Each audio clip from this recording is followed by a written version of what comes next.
Ei, turma, bem-vindos de volta, bem-vindas de volta.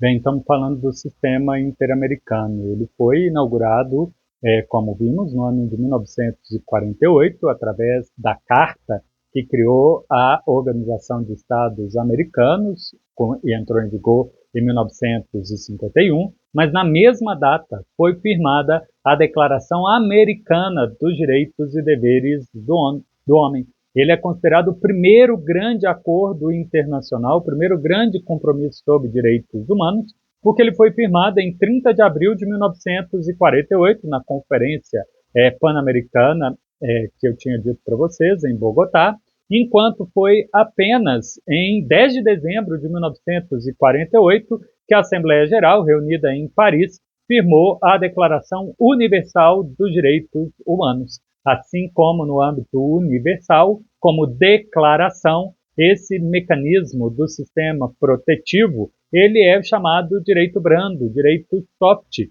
porque ao declarar, os estados apenas confirmam que uma situação já deveria estar sendo respeitada. Eles não criam nenhum instrumento de vigilância, eles não criam nenhum acordo de punição de quem violar. Simplesmente atestam que alguma coisa deveria estar cumprindo dali. Então, a gente lê do preâmbulo dessa declaração que os povos das Américas, e logo depois na Declaração Universal vai ter coisa parecida, lembram que a dignidade da pessoa já está afirmada na Constituição dos Estados ali reunidos. E o principal objetivo é criar a proteção internacional dos direitos essenciais do homem. Portanto, voltando à primeira aula, ao conceito de direitos humanos, o grupo de valores a servir de inspiração a constante ajuste, é isso. Essa declaração é apenas o primeiro grupo a reconhecer os direitos ou as dimensões básicas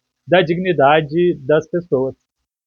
Os Estados americanos também afirmam que não é o fato deles serem cidadãos das Américas que garante esses direitos a eles, mas sim o fato de serem humanos, um atributo, né, uma característica dos seres humanos, aquilo que a gente falou, o princípio da inerência, né, dos direitos de todas as pessoas. E como tal, eles estão compromissados, unidos, de aperfeiçoar esse sistema e criar um ambiente para fortalecer no futuro. Então, depois da declaração americana, a gente vê esforços para aprovar um tratado.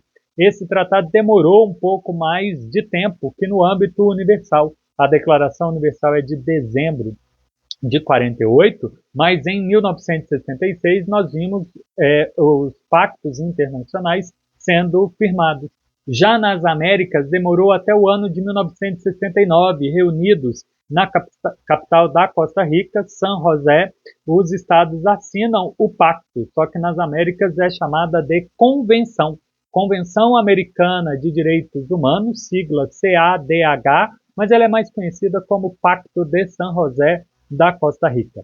E ainda demorou mais 9 anos para que o número mínimo de 11 países firmasse o depósito de vínculo definitivo, e só em 1978 ele entrou em vigor, a Convenção Americana. Então, o que começou brando, apenas como declaração, se aperfeiçoou quando, em 22 de novembro de 1969, eles produziram um tratado. Aí, não só listando quais são os direitos, mas também criando mecanismos de vigilância e proteção. A Convenção Americana empodera a Comissão Interamericana de fazer denúncias a estados que são parte desse tratado e o violam. A comissão foi empoderada de receber petições para mobilizar o sistema de investigação e, eventual depois, também apresentar denúncias junto à comissão. Da Declaração Americana é importante que se enfatize que, diferente da Declaração Universal, que só tem um artigo sobre deveres, a segunda parte da Declaração Americana, a partir do artigo 29 e segue até o artigo 38, lista diferentes deveres, não só o dever de obediência à lei do país em que a pessoa se encontre, que é o artigo 33, 33, também tem os deveres para com a sociedade, né, a moral local, deveres de se educar, deveres, né, da segunda dimensão, de buscar servir a coletividade de um país, dever de trabalhar, dever de pagar imposto, dever de votar, todos eles com o objetivo de aperfeiçoar a sociedade. Enquanto que a lista de direitos, claro, do artigo 1º até o artigo 26, detalhadamente, com diferentes nomes de dimensões, essa declaração reconhece. Já a Convenção Americana, ela seguiu o mesmo vício do âmbito universal. Os países tiveram reticência de assumir obrigações positivas. Então, nela, o Pacto de São José, vocês só vão encontrar lista de direitos civis e políticos. De novo, o preâmbulo é importante destacar. Fala-se do atributo das pessoas humanas, fala-se da interdependência, fala do sistema universal, mas logo depois, na hora de listar os direitos, só são apresentados direitos civis e políticos. Mas, por pressão internacional, fizeram 2 novos documentos, tratados que mudaram o Tratado de 69.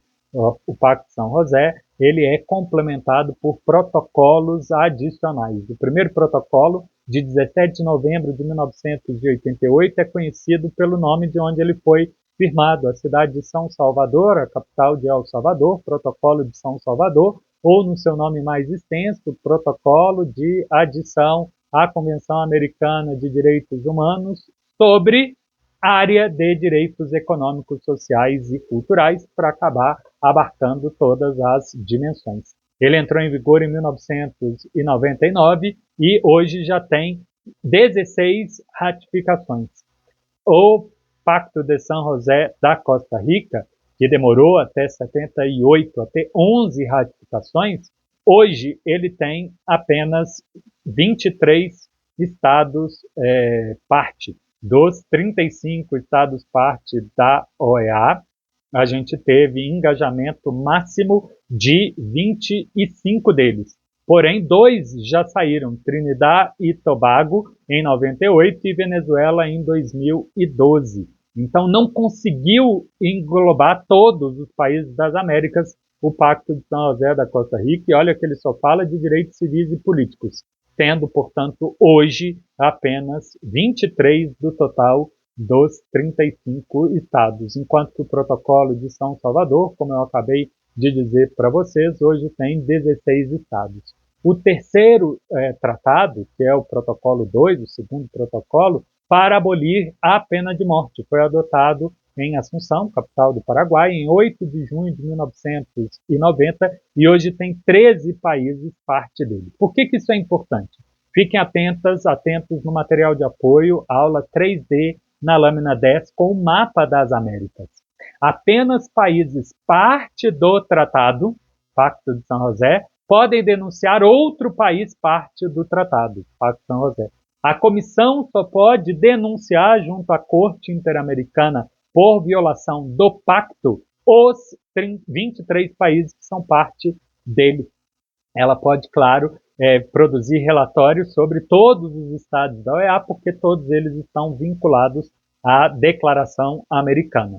Da mesma forma, o Protocolo de São Salvador, dos países que não são parte dele, por exemplo, o Chile, não pode ser denunciado nem pela comissão, nem por um outro país.